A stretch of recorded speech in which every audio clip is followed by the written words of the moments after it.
Good morning, Bachman Middle School. Today is Tuesday, April 26th. It is a B day. It is a band day 2, and I am Mr. Strand with today's Tiger Talk. Let's get started with our word of the week. This week's word is congruent.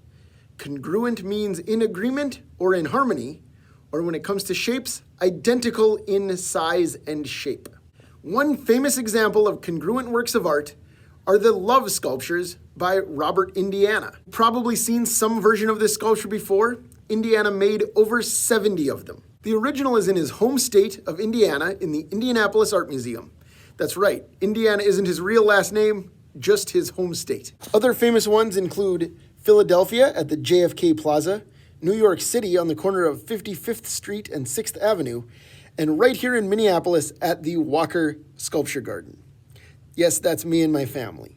Indiana has also made versions of the sculpture in other languages, including Spanish and Hebrew. Every one of these love sculptures are exactly the same size, 12 feet tall, 12 feet wide, and 6 feet deep, making them congruent shapes. Indiana passed away in 2018, but here's a brief interview with him from a few years before that, talking about some of his earliest work, including as a student. I came here after graduating from the Art Institute in Chicago, and that was back in the 50s. So, do come in. Most of my wood, my sculpture has been done here. All of my woods are related, and they all, most of them, not all, relate to Hermes, which was that classical form from the days when I studied Latin and was immersed in those things. My important teacher was my first grade teacher. At the age of 7, upon finishing my first year in Mooresville, Indiana, she asked for a couple of my drawings, telling me that she knew that one day I was going to be a famous artist and she would like to have them. I have them. You can see them downstairs. And that was quite a spur. I couldn't disappoint her. I'm helping my mother clean the house. This is my grandmother's house with her fancy wallpaper, and that's my grandfather mowing the grass. And 40 years later, I go back to visit her. She goes in the bedroom, brings out my drawings, and wants me to sign my new name on the drawing. So I wasn't always Indiana. All right, now it's time for Literacy Lowdown. Mrs. Castle submitted this video about the science of reading. Take a look.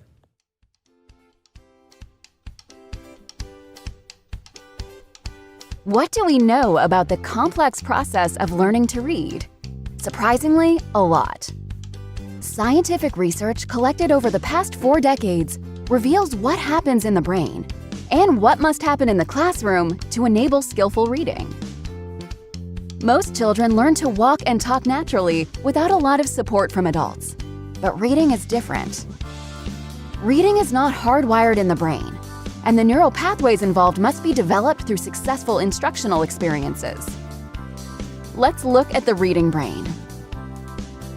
The parts of the brain that allow us to process sounds and recognize visual images are already in place at birth in the left hemisphere. However, the phonological assembly region is not intact at birth. This is the part of the brain that allows us to connect speech sounds with visual images, such as letters, and enables reading. And it must be built through explicit, systematic phonics instruction and practice with decoding.